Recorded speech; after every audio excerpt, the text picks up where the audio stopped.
Hello, you wonderful people, and welcome to another episode of Not Too Comic Book. This being a show where I talk about TV shows that are adaptations of comic books. For today's episode, I'm going to talk about the latest episode of Fear the Walking Dead. A lot of really interesting things went down in this episode, so let's break it down. Well, first and foremost, let's start off with Sherry and Dwight's situation. Obviously, this is kind of in the aftermath of well into the aftermath of the conversations they had previously about wanting to start a family and what their future looks like.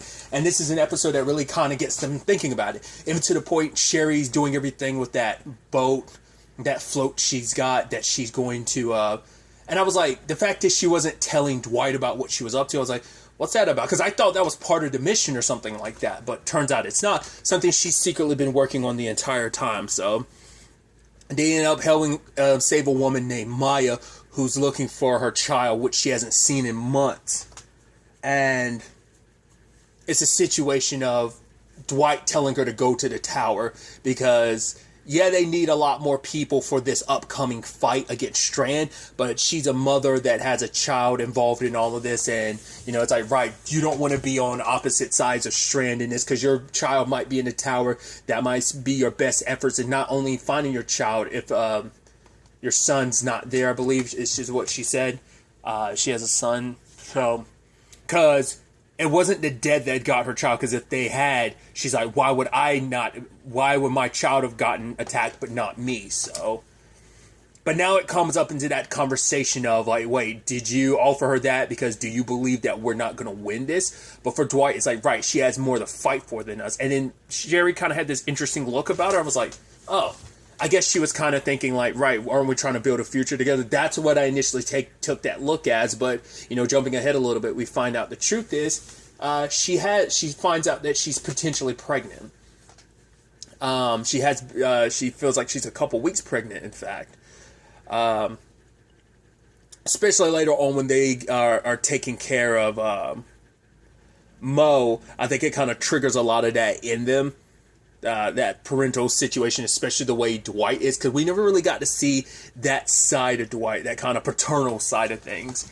But obviously, Sherry kind of starts talking about her concerns of it's hard seeing him like that because I guess like I was like, oh, like because she not I was like is it that did she find out she can't get pregnant or something? Because she's like, right, we could never have that. I think considering the circumstances. And she was hiding something from him the entire time, and it turns out the boat is... I was like, oh, I thought she was saying the boat was going to be for both of them, but it's like, no, the boat's just for him. And he's like, wait, what? She's like, yeah, I'm afraid that if you stay here, eventually you will take Strand's offer. Because she's seen what...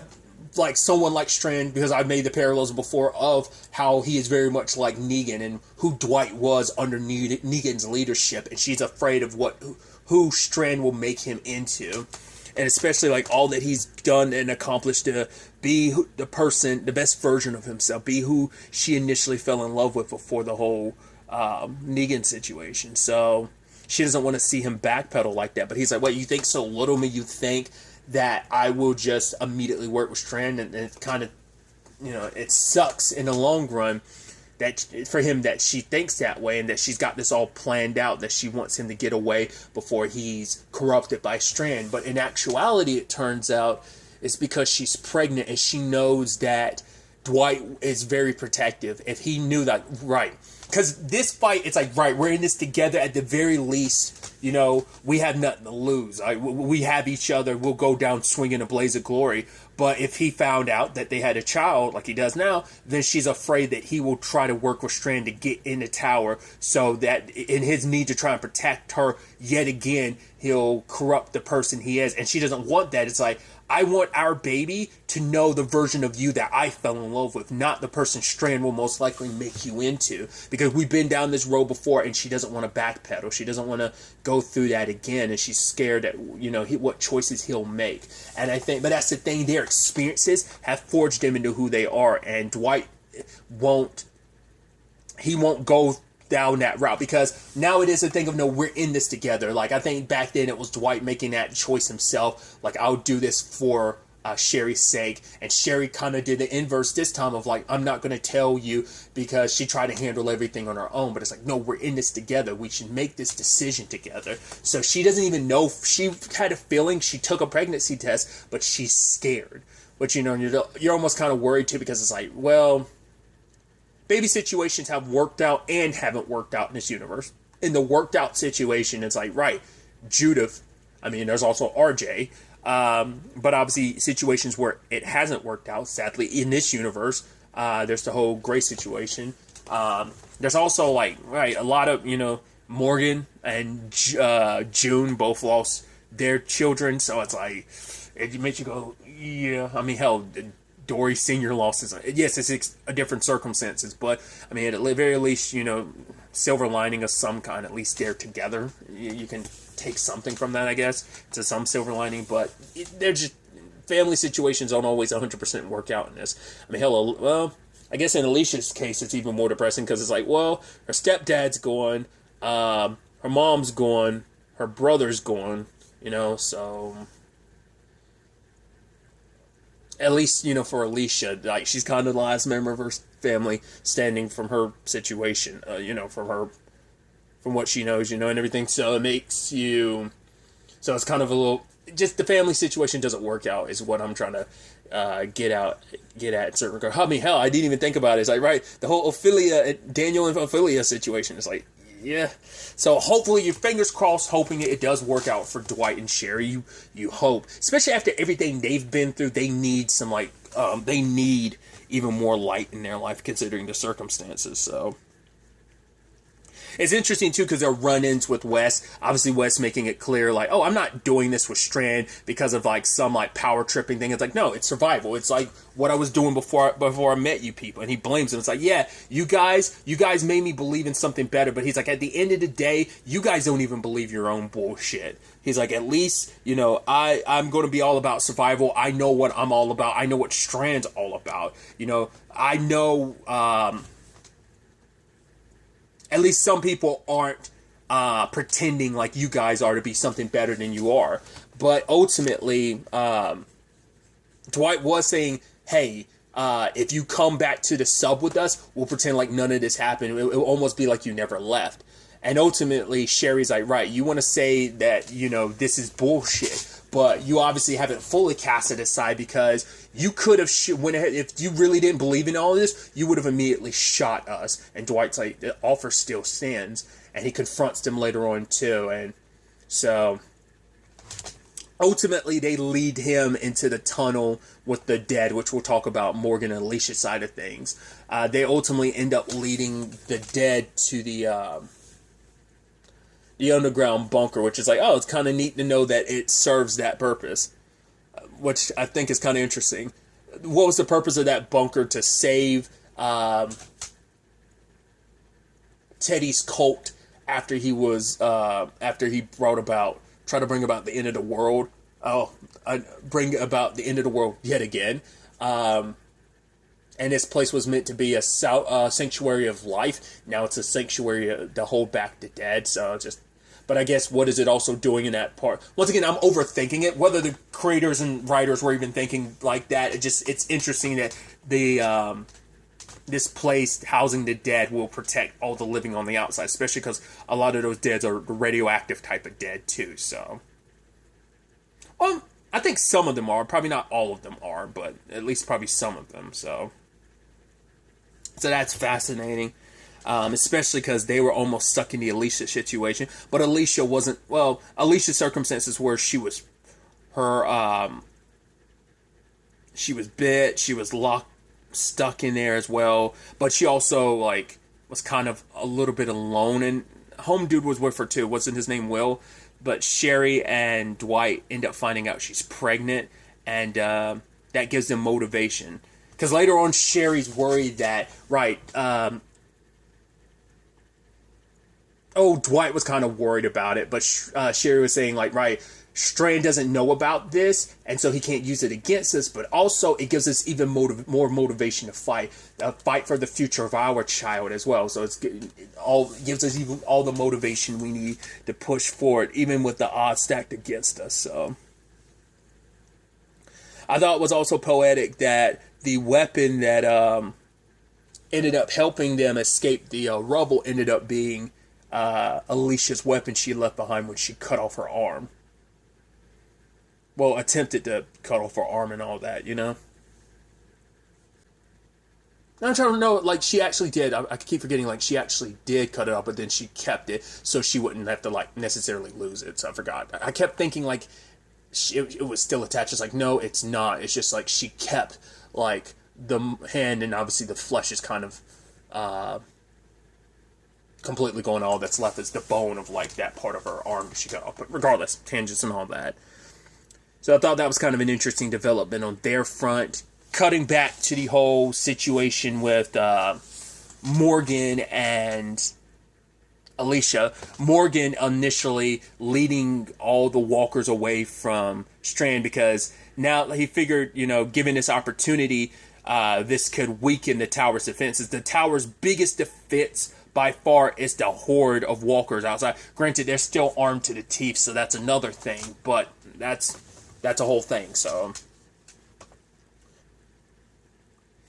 They have to strike now because given the opportunity, Strand will try and repopulate using the light at night to attract more dead. So he will repopulate that. So they have to move while the opportunity arises. So Morgan's taking advantage of this. So he's leading them away, trying to lead them to that pit that Arno found a couple episodes ago. Lead them to that pit where there's other walkers. It's like, right, there's like thousands or so. It's like, well, what's a few more thousand or whatever to kind of put in there? Well, you know, or a few hundred more or 1,000 in that pit that's already filled. So, but along the way, Morgan runs into Alicia, and Alicia's kind of saying they're not ready, but Morgan's like, we have to, because he ultimately got a message from Grace saying, no matter how this plays out, make sure, leave me behind, but just make sure that Mo gets out of this okay. But Morgan doesn't want to do that. I mean, if he's forced to. So it's like, right, if we don't strike now, he's like, I'm going to have to do that again. He's like, his biggest regret is leaving behind people he cared about, you know, and that still sits with him, so he doesn't want to do that. So it's like, right, we have to strike now, so I'm not forced to do that. Because Alicia, he kept feeling like Alicia was reluctant to kind of go forward, which, I mean, her reluctancy makes sense. It's like, right, we don't have the people necessary, because she wasn't able to find anyone out there. The moment she heard Strand's announcement last episode is when she came back to help. But we end up finding out she could have actually come back sooner, but she chose not to. Because she's like, right, we're tired, we don't have much food. But for Morgan, it's like, we've always been up against the wall, and we still managed to survive. Like, why would, you know, our circumstances now kind of no different from any other situation we've ever been in, you know, ever since they've met over the course of this series. So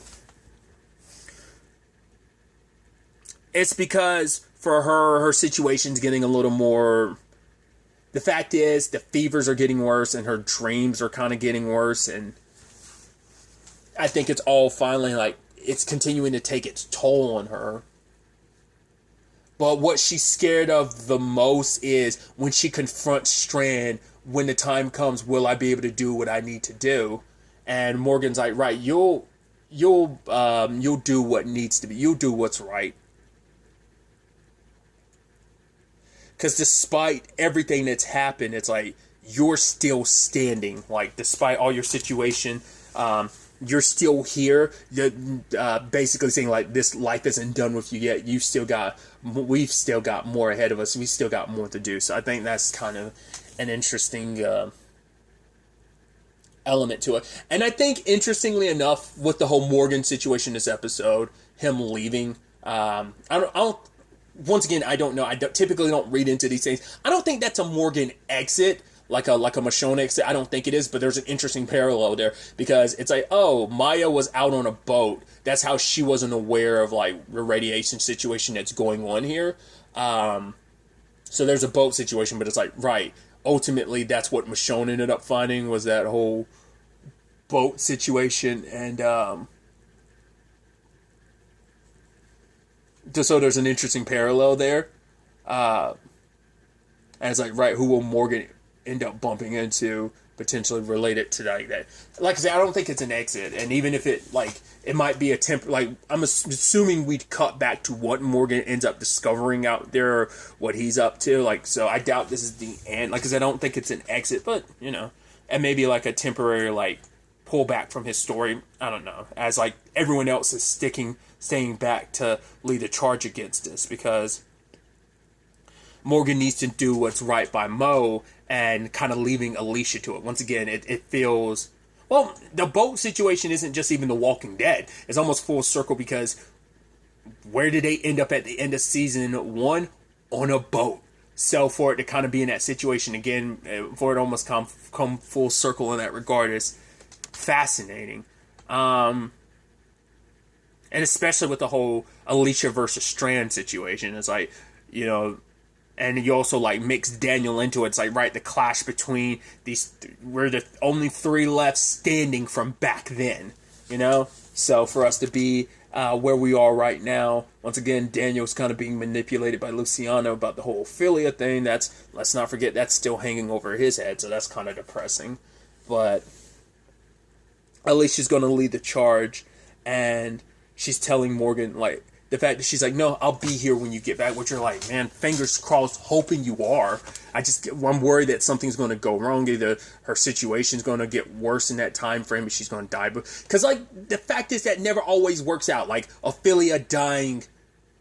So, even though, like, Daniel was so close there, he didn't make it in time, and Ophelia died before he could. Like, the fact is, like, there's always those missed opportunities like that, time and time again. And not just in The Walking Dead, but even other stories where it's just like, oh, people were so close to meeting each other again, and that opportunity was taken from them. And it's just like, oh, it's such a bummer. So it's definitely going to be interesting to see where things kind of go on that front with this battle as things kind of heating up. We are reaching the tail end of this season. There's only, 3 episodes left. I'm also curious about the West situation. The last time we saw West, he's not dead, but the last time we saw him he was trapped down there. I'm sure he managed to get out, because I think he might be the only one of his team that ended up surviving, once again being the survivor that he is. And I'm curious, we see that look on his face because I guess the desperate situation he's in, but I guess it's like, right, this is also a situation of my own making the choice that I've made. That is like, right, here I am. Yeah, I'm always the one to survive, but is surviving just enough to kind of abandon the people I've been by their side for so long? Once again, he's riddled by his own guilt about about the death of his brother, and he's been carrying that for a long time. He hasn't been around Alicia since then, has he? To my recollection, I don't remember.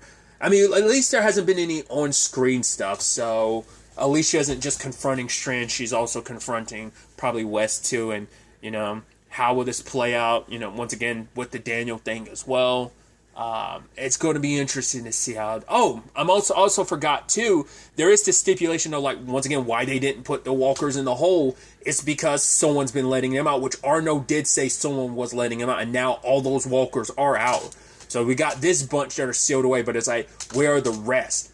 Was that Strand one of his secret plans, or we got some third party at play here? Which part of me wonders, I'm like, this particular third party...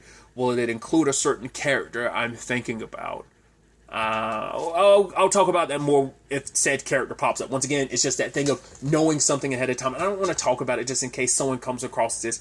This is just information, once again, just because of the nature of me looking up, Googling the episode titles for my reviews. I end up getting notifications for stuff that I'm even not, like, just because Google gives me alerts about things related and articles related to my interests. So when I Google all these shows all the time, it ends up happening. Tangents and all that aside, I'm curious, or it might not even be the character I'm thinking of. Maybe there's someone else, but I was like, but would it be Strand too? I don't know.